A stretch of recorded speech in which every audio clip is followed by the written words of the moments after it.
बिस्मिल्लाहिर्रहमानिर्रहीम। अस्सलाम वालेकुम। मैं हूं जैस्मिन। आप देख रहे हैं न्यूज़ AQ ग्लोबल। आइए बुलेटिन का आगाज़ करते हैं। वज़ीर आज़म इमरान खान ने हज़ारा बरादरी को बड़ी यकीन दहानी करा दी। वज़ीर आज़म इमरान खान ने कहा है कि कोयटा में कानकून का कत्ल इंतहाई अफसोसनाक और काबिल मज़म्मत है। हज़ारा बरादरी के तहफ़्फ़ुज़ के लिए हर मुमकिन इक़दामात उठाएंगे, इजराइल को तस्लीम नहीं करेंगे और कोई भी इस मामले में दबाव नहीं डाल सकता। नौ मुंतखब अमरीकी सदर जो बाइडन ने भारत और पाकिस्तान से ताल्लुकात में तवाज़ुन रखें।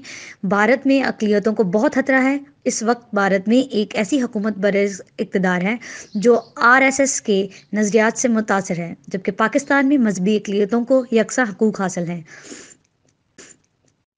पाकिस्तान डेमोक्रेट मूवमेंट PDM के सरबराह मौलाना फजल रहमान ने बलूचिस्तान से फ़ौज को वापस बैरकों में भेजने का मुतालबा करते हुए कहा है कि हमारी जद्दोजहद मुल्क में जमहूरियत और कानून की अलमदारी के लिए बन्नू के लोगों ने आज हुकूमत के खिलाफ बगावत का ऐलान कर दिया है।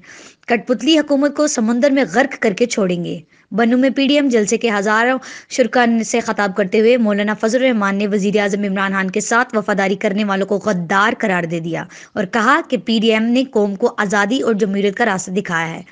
आज कहता हूँ जो इमरान खान के वफादार हैं, मैं उसे गद्दार कहता हूँ। आज मईशत को जिस बहरान का सामना है उसकी मिसाल तारीख में नहीं मिलती। ये नाअहल आए और मईशत तबाह कर दी है, जबकि आइंदा सालों में भी बेहतरी के कोई इशारे नहीं। बन्नू के लोगों ने आज हुकूमत के खिलाफ बगावत का ऐलान कर दिया। अदालत ने डॉक्टर शहबाज गुल को 16 जनवरी को तलब कर लिया। लाहौर की मुकामी अदालत ने हत्या इज़्ज़त केस में वज़ीर आज़म के तर्जुमान डॉक्टर शहबाज गुल को फर्द जुर्म की कार्रवाई के लिए 16 जनवरी को तलब कर लिया।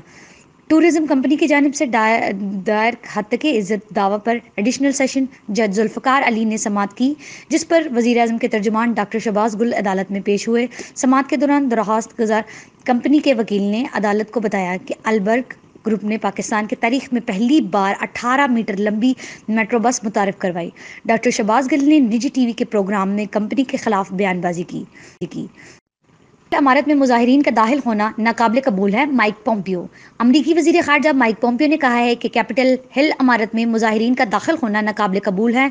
उन्होंने कहा कि वाक़े के मुजरिमों को इंसाफ के कटहरे में लाना होगा। मकासद के हसूल के लिए पुरअमन एहतजाज के हर शहरी के बुनियादी हक पर यकीन रखता हूँ। अज़ा रहे कि डोनाल्ड ट्रंप के हामी कैपिटल हिल पार्लियामेंट बिल्डिंग की इमारत में दाखिल हो गए थे। ट्रंप के हामियों और पुलिस में झड़पें भी हुई। झड़पों के बाद कैपिटल बिल्डिंग को लॉकडाउन कर दिया गया। ने तेल की पैदावार कम करने का ऐलान कर दिया। ओपेक रूस और दीगर ममालिक के माबैन तेल के पैदावारी कोटे से मुतल्लिक गैर मामूली मुआहदे पर इतफाक हो गया है, जिसके तहत सऊदी अरब ने योमिया 10 लाख बैरल तेल की पैदावार कम करने का ऐलान कर दिया है, जो कि 2 माह तक जारी रहेगी। तफसीलात के मुताबिक सऊदी अरब की जानिब से तेल की पैदावार कम करने का ऐलान सामने आते ही कीमतों में इजाफा देखने में आया है।